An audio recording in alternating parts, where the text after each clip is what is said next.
He's a defensive guy. Yet people here, fans, media, I think even the front office, wants this team to run. So how do you have those two things coexist? Playing the style of defense you want and getting out and running teams out of the gym. Yeah, and I think we had some great examples of that in the preseason. I'm not even sure, Les, right now what the final stats were, but I know we were maybe seventh or eighth in pace of play in the preseason. And it's really simple. Defense and rebounding will be the trigger that ignites that break. And I don't want to be a team that just runs off of other teams' makes. I think that's a losing proposition, and I think that's been proven many, many times. You look at 08, 09, the Denver Nuggets got out of the first round, went to the Western Conference Finals. That season, the Nuggets team had one of the best defenses in the NBA.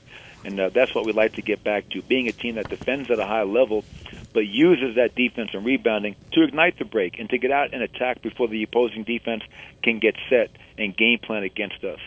We've had great examples of it early, and you look at last year's championship team, the Golden State Warriors, they did it better than anybody. They had the best defense in the NBA, which allowed them to have the best offense in the NBA because they got out and ran and scored a lot of easy baskets. So that's our game plan. We had, again, I think games that jump out to me, Chicago, Phoenix, where we really defended at a very high level and got out and ran. And I'm calling a lot less plays than I did in Sacramento. I'm giving these guys freedom to play. The reward is if you defend at a high level and we rebound the ball, well, let's get out and play. As long as we're taking good shots and taking care of the basketball, I'm going to give you the freedom to do so as long as you're buying in and playing the defense that I'm asking you to. Yeah, you brought up, and you beat me to it, you brought up the Golden State Warriors, and everybody thinks about what a great scoring team they are.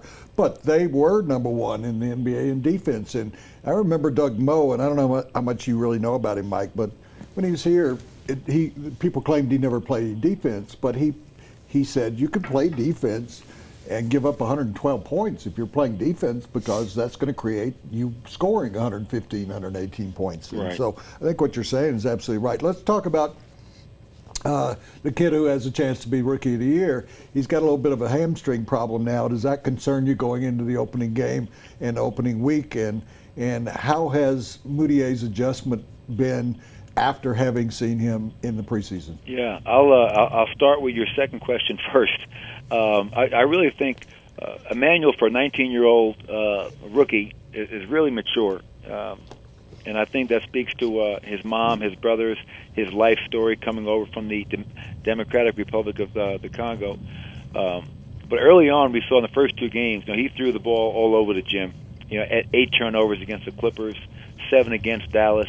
And I think what he realized right away was, okay, I'm not in China anymore. I'm not in high school anymore.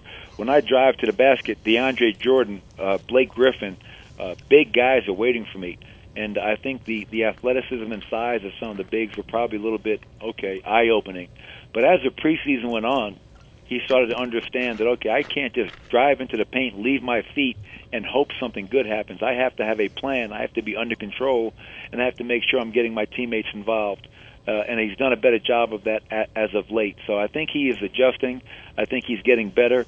Obviously, there's going to be nights this year, Woody, where we're going to say, man, oh, man, that kid is what a stud. And there's going to be other nights, where we're going to say, okay, he's still a 19-year-old rookie and he's got a ways to go. But we're so excited and optimistic about his talent, his potential. It gives everybody cause for, the future is bright. The hamstring injury, obviously, he practiced today. But, obviously you want to go into the season 100% or as close to it as possible. And we feel he's getting there. So I don't think it should be a problem opening night. I know he's ready to go to start this off for real. Mike, no, you need to go shortly. One last question. Kenneth Faried, is he a good fit for what you're trying to do? I think so.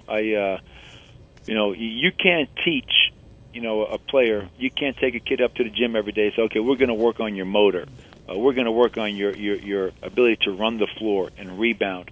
When Kenneth Faried is engaged, which he has been, and I think, and that's part of my whole thing this all season was to get to know our players as people first and players second. And I think Kenneth really believes that I have his back, and I do believe in his abilities because I do. And when he is engaged, Les, he's a guy that can really just change the outcome of the flow of a game with his energy. again, you don't see many guys running the floor like he does, rebounding the way he does. And, I think everybody in Denver keeps on telling me they want the Manimal back.